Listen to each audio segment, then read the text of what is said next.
សុខប្រាប់បងក៏បានងាយស្រួលបងត្រៀមចិត្តប្រាណរក្សាឲ្យបានចិត្តស្មោះផុសផុងដែលអូនយ៉ាបងជូនថ្លៃគុំស្នេហ៍តែគ្រាដំបងថ្ងៃក្រោយចិត្តប្រែពី3នោះបងបានស្គាល់ពីថ្មីដៃស្រីមិនខាតចិត្តស្រីយ៉ាងណាសូមប្រាប់ចិត្តថាសុខភាពរៀបសារមិនអួតទេណាគឺមានតែស្រីក្នុងថ្លៃលូសូនរូបស្រីនេះមិនចេះសាវាយកស្នេហាជាល្បែងកំសាន្តទុកប្រានទំនេរគ្មានទេចិត្តក្បត់ឲ្យប្រុសឈឺចាប់ដោយស្លាប់ទាំងរួតែបើបងក្បត់អូនក៏ហ៊ានស្អប់បិទឆាបបញ្ចប់ស្នេហ៍តែខែជីវិតមិននៅក្រោមទ្រូង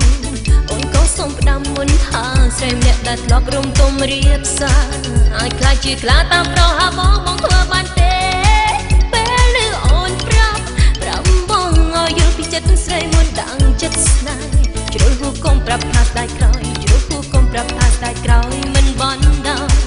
តាមចិត្តបងទេ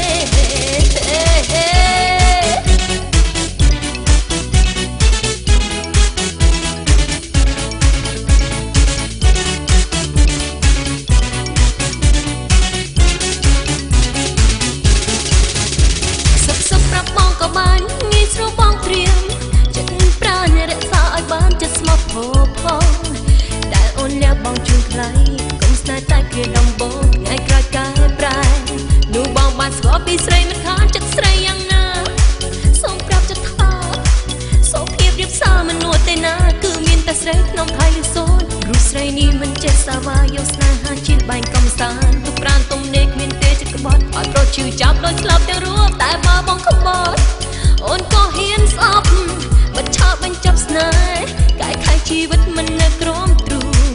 តែអូនសូមតាមមុនថាស្រីម្នាក់ដែលធ្លាប់រំទុំរៀបសារអាចខ្លាចជាខ្លាតាមប្រហាបងធ្វើបានទេពេលឮអូនប្រាប់បងឲ្យយល់ពីចិត្តមុនដាក់ចិត្តស្នេហ៍ជ្រុលហួកុំប្រាប់ថាស្ដាយក្រោយជ្រុលហួកុំប្រាប់ថាស្ដាយក្រោយមិនបន់ដល់តាមចិត្តបងទេ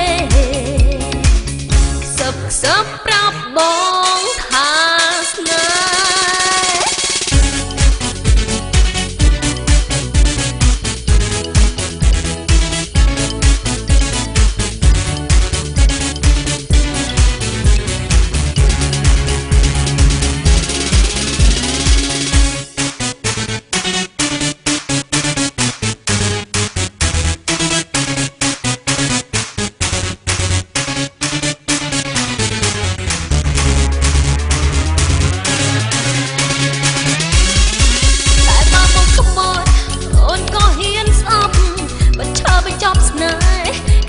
ជីវិតមិននៅក្រោមទ្រូងតែអូនសូមតាមមុនថាស្រីម្នាក់ដែលធ្លាប់រំទុំរៀបសារអាចខ្លាចជាខ្លាតាមប្រហាបងធ្វើបានទេពេលឮអូនប្រាប់បងឲ្យយល់ពីចិត្តស្រីមុនដឹងចិត្តស្នេហ៍ជ្រុលហួកុំប្រាប់ថាស្ដាយក្រោយជ្រុលហួកុំប្រាប់ថាស្ដាយក្រោយមិនបន់ដល់តាមចិត្តបងទេ